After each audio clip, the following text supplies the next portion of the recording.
Welcome back, sleepers of the sands, to another quick and informative guide on how you too can survive the razor-sharp sands of the Coriolis, as well as the sneaky destruction of the PvP loot goblins while farming out in the deep desert.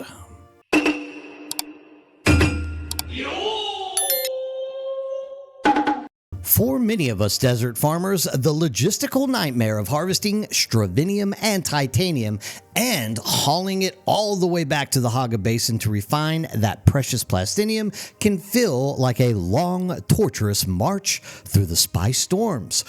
But not anymore, because depending on your server population and threat level, you should be able to establish a small, hidden forward operating base that lets you weather the storms, dodge PvPers, and return home with maximum yield and minimal risk. Think of this as your own little smuggler's outpost, low profile and high profit.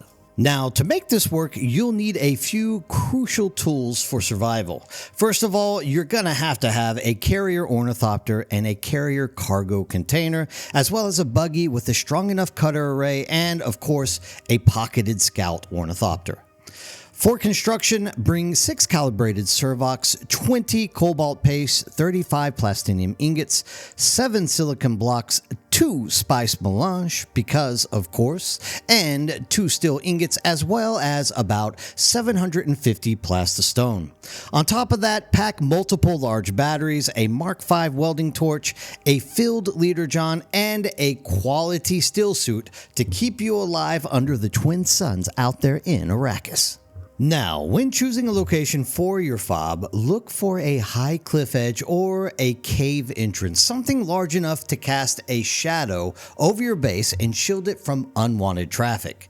Natural cover is your first line of defense in the deep desert in terms of how you should be building this base. That said, nothing out there is ever truly safe because many PvPers build their entire game loop around scanning the skies for hidden structures, so stealth is never a 100% guarantee.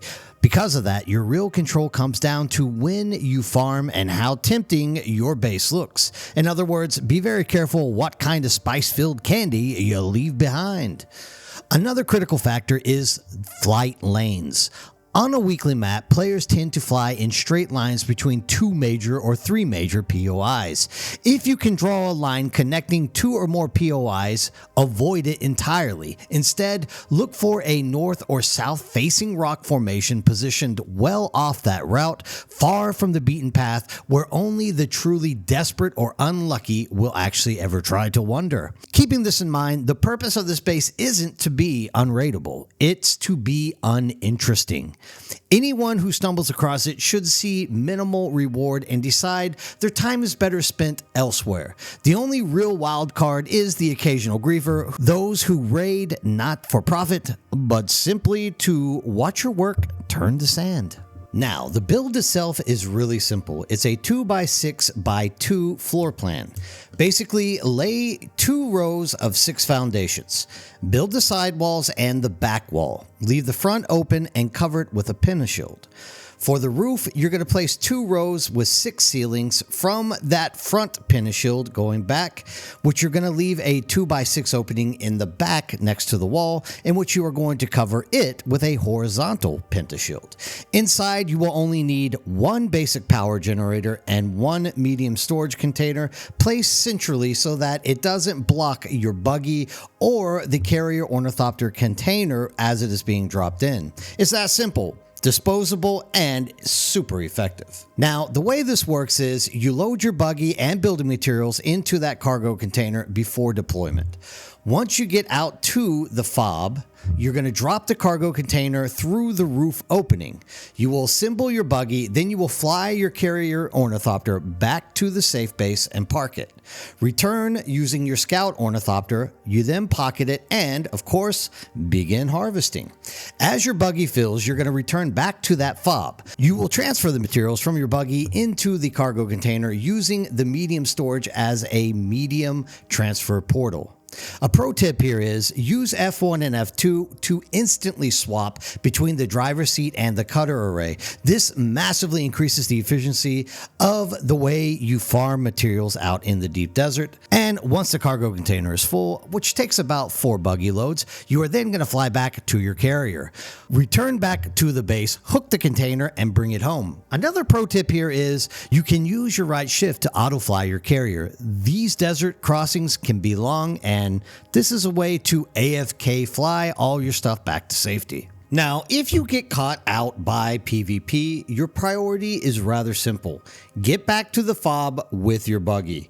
Once inside, call for backup. Friends can run interference while you retrieve your cargo container. If help doesn't arrive, don't panic.